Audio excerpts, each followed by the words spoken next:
మన ప్రభు అయిన యేసుక్రీస్తు నామములో మీ అందరికీ శుభములు తెలియజేయచ్చు ఉన్నాను. ప్రసంగి గ్రంథము 1వ అధ్యాయము 4వ వచనము. తరము వెంబడి తరము గతించిపోవుచున్నది. ప్రియ దైవజనమా, నిర్గమాకాండం బైబిల్ స్టడీలో భాగముగా 1వ అధ్యాయము 6వ వచనములో యోసేపును అతని అన్నదమ్ములందరూ ఆ తరము వారందరూ చనిపోయిరి అని వ్రాయబడి ఉంది. ఎంతటి అధికారము గలవారైనా, ధనధాన్యములు గలవారైనా, హోదా గలవారైనా, అందచందాలు గలవారైనా, తెలివితేటలు సామర్థ్యము గలవారైనా కాలగర్భములో కలిసిపోవలసినదే. తన తరములో యోసేపు ఏ విధంగా ఉన్నాడు అని మనం చూసినట్లయితే తన వారికి ఆశీర్వాదకారకుడుగా ఉన్నాడు. తన వారికి దేవుని ప్రేమను కనపరచాడు. తన వారి అపరాధములను క్షమించగలిగాడు. తన వారికి దేవుని వాగ్దానమును జ్ఞాపకం చేశాడు. తన వారిలో విశ్వాసము, నిరీక్షణ రగిలించాడు. ఈ వాక్యము వింటున్న ప్రియ సహోదరుడా, సహోదరి, ఈ తరములో నీవు నేను ఎలా ఉన్నాము? అసలు మనము ఎలా ఉండాలి? ఈ భూలోకంలో మన యాత్ర ముగిసిన తర్వాత ఈ లోకాన్ని, ఈ దేహాన్ని మనము విడిచి వెళ్ళిపోవలసిన వారమే.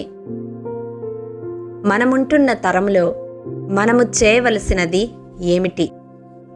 వాక్యపు వెలుగులో మనం చూసినట్లయితే 89వ కీర్తన 1వ వచనం ప్రకారం దేవుని విశ్వాస్యతను మన నోటితో తెలియజేసేవారముగా ఉండాలి.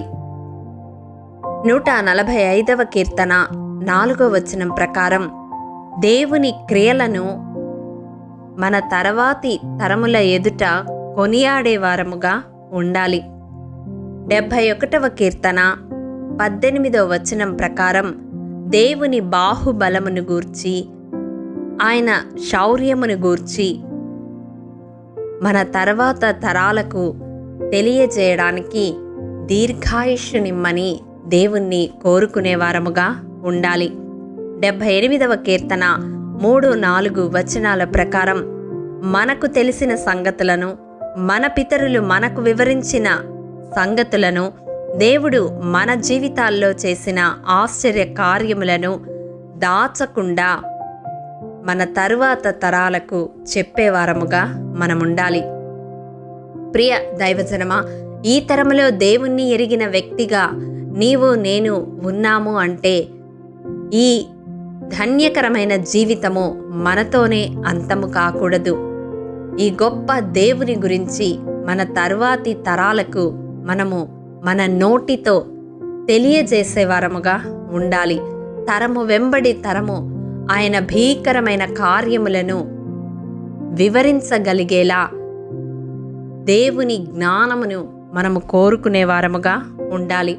మనలో చాలామంది ఏదైనా కష్టము, నష్టము, బాధ, శ్రమ కలిగినప్పుడు, వ్యాధి వచ్చినప్పుడు ఇక నా జీవితం ఎందుకు, ఇంతటితో ముగిసిపోతే బాగుండు అని తలపోస్తూ ఉంటాము. కానీ దేవుణ్ణి ఎరిగిన బిడ్డగా మనము దేవుని క్రియలను తరము వెంబడి తరము వివరించడానికి ముదిమి వచ్చు వరకు మనలను విడవవద్దని, దీర్ఘాయుష్నిమ్మని విజ్ఞాపన చేసేవారముగా ఉండాలి.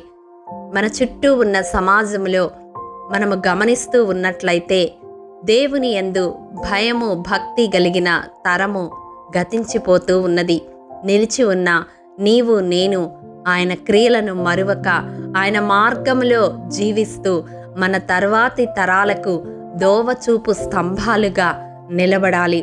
వారికి దేవుని ఆశ్చర్య కార్యములను వివరించి వారు కూడా దేవుని మార్గములో నడిచి తర్వాతి తరాలకు మాదిరిగా ఉండేలా వారి ఎదుట మన జీవితాలు మాదిరిగా ఉండాలి.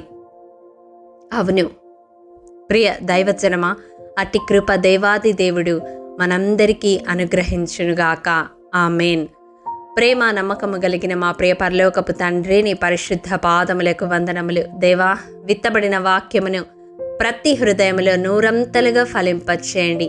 ఈ తరములో మా జీవిత కాలము ముగియక ముందే మా తర్వాతి తరాలకు నీ క్రియలను వివరించే ధన్యత మాలో ప్రతి ఒక్కరికి దయచేయమని యేసు అతి పరిశుద్ధ నామం పేరట అడిగి పొందుకొని ఉన్నాము తండ్రి, ఆమెన్. ప్రియ దైవజనమా, అనుదినము షారోన్ మన్నా ద్వారా అడగబడుచున్న నెంబర్ ఇన్ బైబిల్ క్విజ్ ప్రశ్నలకు సమాధానములు ప్రతి నెల మొదటి వారము కామెంట్ బాక్స్లో పోస్ట్ చేయబడతాయి. కాబట్టి గమనించి మీకు తెలియని ప్రశ్నలకు సమాధానములు తెలుసుకొనగలరని ప్రభు పేరట మనవి చేయుచూ ఉన్నాము. ప్రియ దైవజనమా, ఈ దినం నెంబర్ ఇన్ బైబిల్ క్విజ్ ప్రశ్న: ఏ రాజు ఇశ్రాయేలు దేశమందు ఉండిన అన్యజాతి వారిని లెక్కించగా 183,600 మంది అయిరి? మీ సమాధానం మాకు తెలియజేస్తారు కదూ. ప్రియ దైవజనమా, ఈ దినము జన్మదినము, వివాహ దినము జరుపుకుంటున్న వారికి షారోన్ గ్రూప్ తరపున హృదయపూర్వక శుభాకాంక్షలు తెలియజేయుచూ ఉన్నాము. దేవుడు శ్రేయస్కరమైన ఆశీర్వాదములతో ఈ సంవత్సరాది నుండి సంవత్సరాంతము వరకు మిమ్ములను నింపాలని ప్రార్థిస్తూ ఉన్నాము. ఆమేన్.